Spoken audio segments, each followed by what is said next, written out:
Foot Locker. It's easily one of the biggest shoe stores out there. The company owns 3,221 stores under different names, including Foot Locker and Champs, both of which I see every time I go to the mall. The thing that I associate with them is that logo and then the employees wearing that same shirt. I don't know if it's the coolest uniform, but it does give them identity, and that's always good. Maybe that's one of the reasons that they've grown so large, but I have something a little better. I'm gonna give my guarantee that the history of Foot Locker and the way they've grown over the years is not what you would expect. It all goes way back. It gets a little complicated at times, but stick with me because this is one of the craziest business stories you'll ever hear. George R. Kinney, you're gonna like this guy. See, his father, Jeremiah Kinney, was not a great businessman. Way back in the 1870s, when George was a little kid, his father owned this general store in a small town in New York. Now, I say he wasn't a good businessman because he was letting all his customers buy things on credit. You can kind of see where this is going. Too many of them ended up not paying. Jeremiah went pretty deep into debt, filed for bankruptcy, and then died unexpectedly. I don't know the exact structure or the court agreements involved here, but it ultimately left his family with an incredible amount of debt. When his son, George Kinney, was a teenager, he felt the responsibility to support his family and pay off some of these debts. He left home and found work in this large shoe factory where he would spend the next 10 years. I think seeing how careless his father was with money and what it led to caused George to be extra careful with it. Over those 10 years, he always sent money back home so he can help support everyone and lower those debts while still managing to save a little bit. But more importantly, over those 10 years, he was learning about the shoe business. In 1894, when he was 28 years old, he was presented with an opportunity where he could buy his own shoe store. He had some money saved up, some knowledge of the industry, so he bought it. Believe it or not, the business that was started when he bought that store can be considered the start of the business that's led to Foot Locker. But it took a lot to get there. A few different ways George Kinney was able to be successful and expand his business. Well, for one, he targeted lower class customers, which meant the shoes had to be sold at a low price, which meant he had to obtain them at a low cost. His method was to buy them directly from the factories in large quantities, cutting out any middlemen and getting that bulk purchase discount. He did his best to keep a lot of those shoes under the $1 price point, which I know this was the late 1800s, but even at that point, it was still pretty reasonable. Also, at this point, we know that George Kinney was careful with his money, not a fan of extending credit to his customers. I would argue that his strict policy of only accepting cash may have been important. These customers were mostly lower income, that does come with a higher credit risk, so his avoidance of the whole thing may have kept him out of trouble. He then started opening more stores. He would find managers that were willing to buy a percentage of ownership at the store that they were managing, which sped up the process. By 1916, after 22 years of business, they had 56 locations, making them the largest footwear chain in America. In 1919, George Kinney died, but Kinney's shoes continued on, growing faster than ever throughout the 1920s. They bought a bunch of their own factories, which lowered their reliance on outside purchasing, and the higher control of costs actually motivated them into rebranding as more of a middle-income family shoe store. They quickly grew to 360 locations in 38 states. Lack of sales during the Great Depression in the 1930s set them back. The lack of available resources during World War II in the 1940s set them back, but then in the 1950s, they got right back on track. By 1955, their sales, income, stock price were all hitting all-time highs. People on the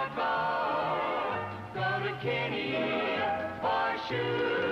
They were doing so well, they caught the attention of this slightly larger competitor called Brown Shoe Company out of St. Louis. The next year, Brown bought Kinney, resulting in a very large shoe store that the Department of Justice felt was too large. So they filed a lawsuit, claiming that it created a monopoly over the shoe industry. After years of legal battles, in 1962, there was a somewhat famous Supreme Court decision siding with the Department of Justice. They said that the company was indeed too big and powerful, especially considering Kinney's shoes had just about doubled in size during these court battles. So the following year, Brown sold Kinney for the price of about $40 million to a different company that was actually considerably larger, but they weren't specifically a shoe company, so it was a little different. The new purchasing company was Woolworth, and I know that name means nothing today, but they were big. I have an entire video talking about them if you want the details, but for now, just realize that this was sort of have the modern-day equivalent of Walmart purchasing Kinney shoes. If there was ever a parent company that had the means to further expand the Kinney shoe brand, it was them, and that's what they did. See, Woolworth was what they called a 5 and dime store, more of the standard at the time, but compared to Walmart and the stores that we're more familiar with today, they were much smaller with a more limited selection. But this was right when things started to change. The year before the Kinney acquisition, in 1962, the first Walmart opened, and the first Kmart opened, and the first Woolco opened. All three were similar. Woolco was Woolworth's attempt at establishing one of these large discount retail chains. Their main reason for acquiring Kinney shoes was so they can sell them at their new Woolco stores. And that's what happened. They opened these Kinney shoe sections in the Woolco stores, continued opening the traditional Kinney shoe stores, built new factories to keep up with the increased demand, and even started separately named shoe divisions that were sold in Woolco stores such as Styleco in 1967. By 1974,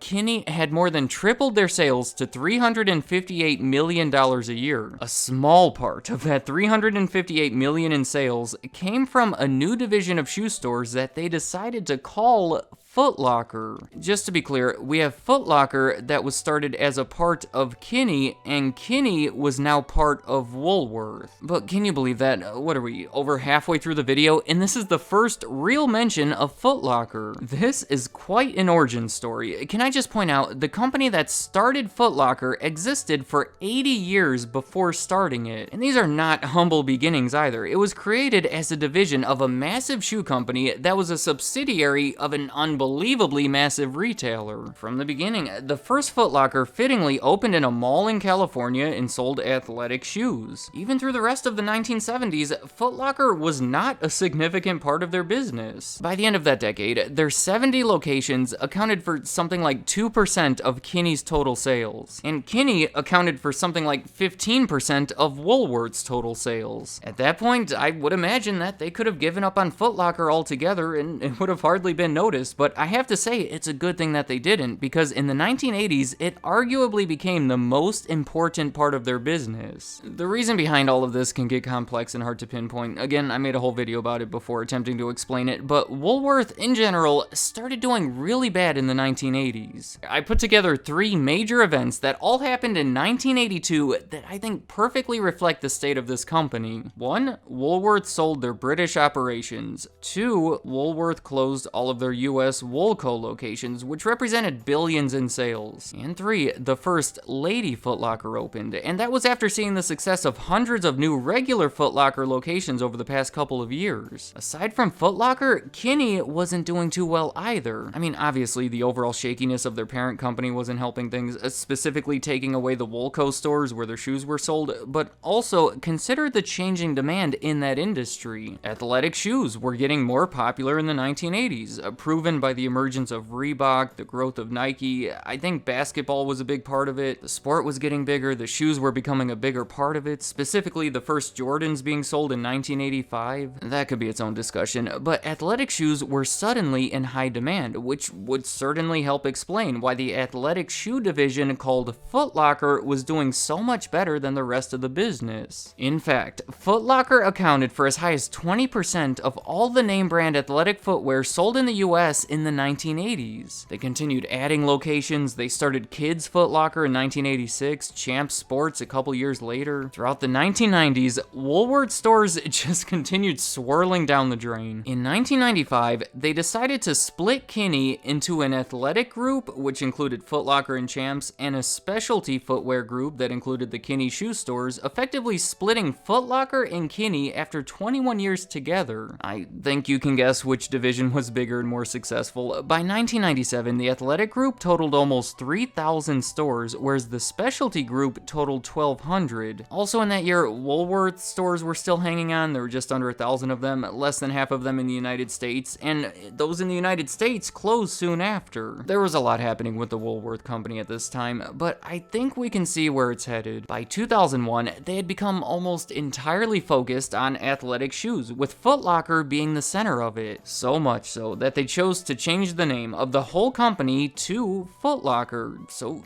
there we have it, and I have to say, what a strange path to get where they are today. A traditional shoe company and a retail company, both of which started in the 1800s, combined and effectively failed, and the dust that remains from the whole ordeal exists today in the form of Foot Locker. Here's what I think it comes down to. Simply, times changed, and it wasn't a good thing for Woolworth or Kinney shoe stores. The business model, the style, the stuff that they were selling became outdated. I'm gonna go ahead and say, luckily, they started this comparatively much smaller chain of stores called Foot Locker. I don't want to disrespect the management over there at the time. Obviously, they must have seen some demand for athletic shoes, but I refuse to believe that they predicted how big they would get. But again, luckily, when that demand did grow, they were in a perfect position to take advantage of it. In this one instance, the changing times actually worked to their advantage. Since in the 1980s and 1990s, Foot Locker became their only real moneymaker, they were almost forced to keep investing in it. I'd say the fact that it existed just before the industry exploded, combined with the fact that an unbelievably large company filled with resources was becoming heavily reliant on it, is a pretty solid explanation of how Foot Locker got so big. If you were wondering how they've grown from that point,